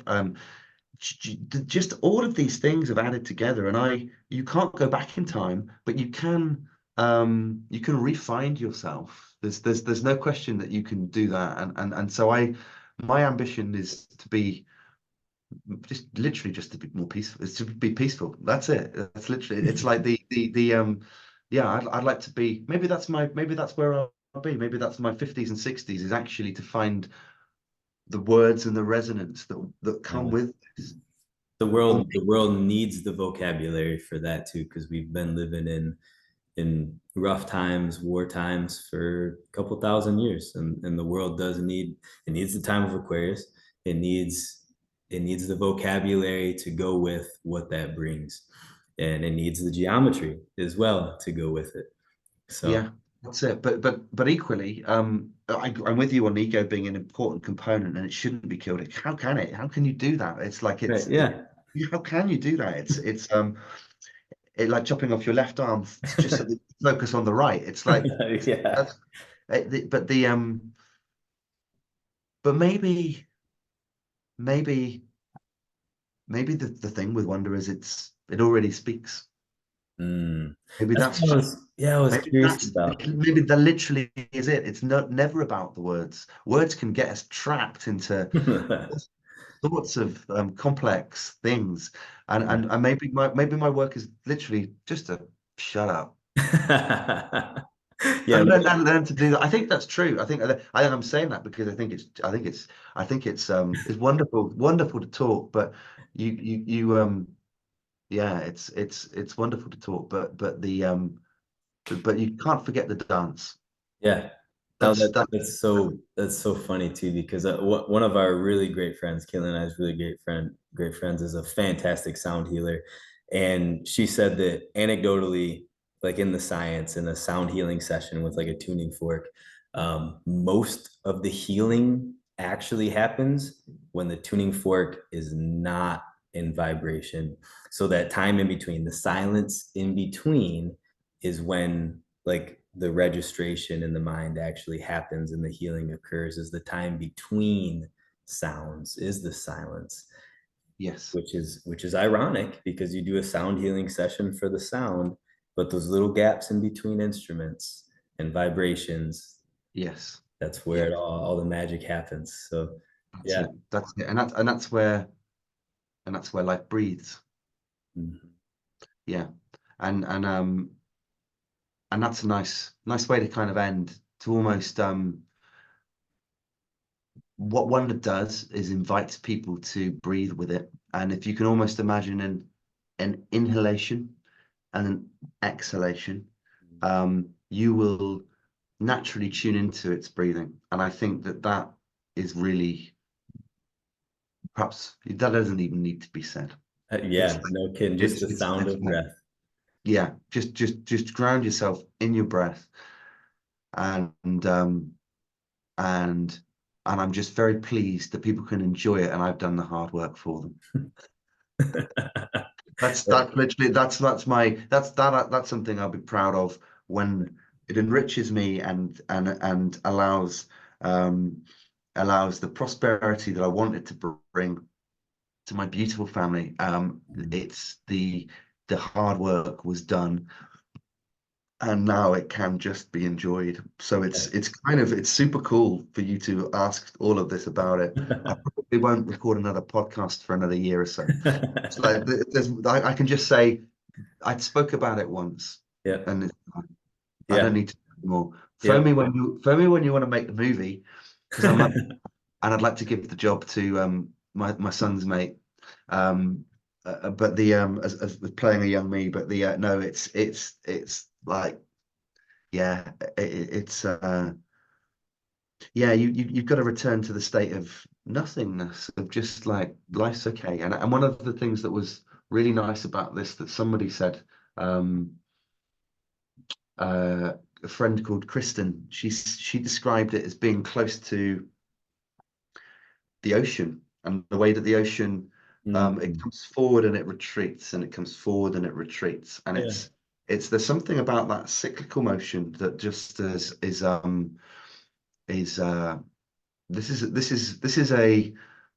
is a poor substitute for sitting by the actual ocean. But most people can't just sit by the ocean.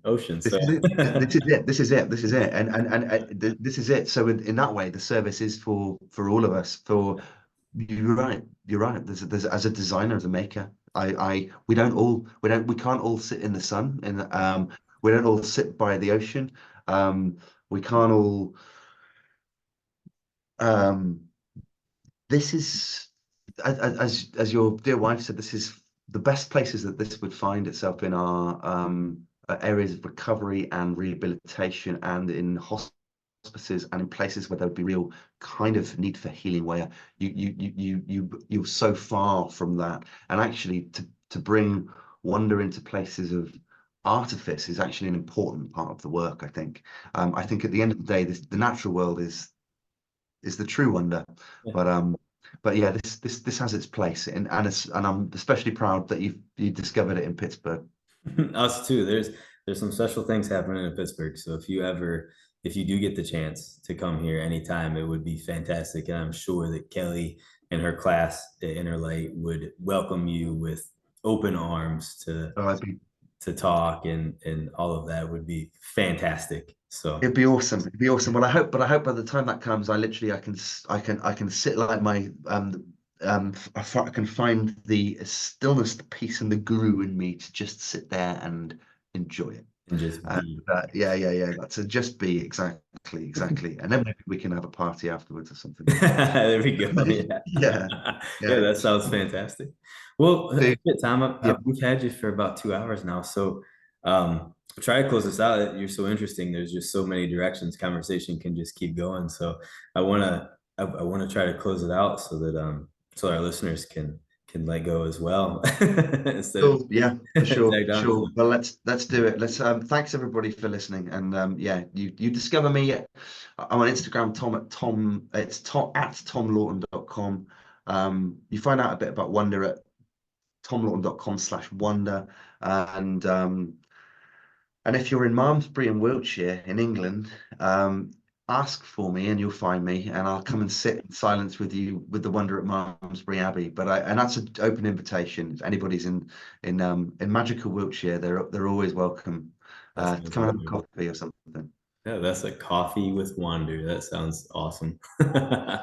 Well, Tom, brother, man, I really appreciate your time. I really appreciate your work, and I'll put all that stuff in the show notes, like your website your Sure. Instagram and all that stuff too. So when someone with Pixar or Sony listens to this too, and they can start building, the animation for the movie, because I would fucking watch that movie, and I know our kids would enjoy that too. I can do voiceovers. That's for There sure. you, that see that would Oh be yeah. even more perfect if you did your own voiceover too. Yeah, exactly. Well, hell, Tom, I'm gonna close it out, man. Do you have Bless you. any final words that you would want to put out in the No, literally just yeah, man, it's all good. It's all gonna be all right. Mm, No matter what it is. That's the way of wonder, is that you can see the ups and the downs, and people watching this, listening to this at different stages of their lives, and feeling it and seeing how the hell did he get this energy. Or I don't know, no matter what you see in me, but um it's come about because I've hit the lowest lows in life, and somehow life finds a way back up. And so I just want to leave people with a sense of like, it'll be okay. Just breathe through it and it'll be okay. I love it. I love it, Tom. That's so good. That's good ending words, man. Well, have a good night. All Uh, right, you too. sleep well, brother. Bless you. I look forward to seeing you again. Yeah, Cool. absolutely, absolutely. We'll stay in All touch. right. Love to the Thank- family. All right, man. Thanks, Tom. Bless Bye. you. Bye. Bye.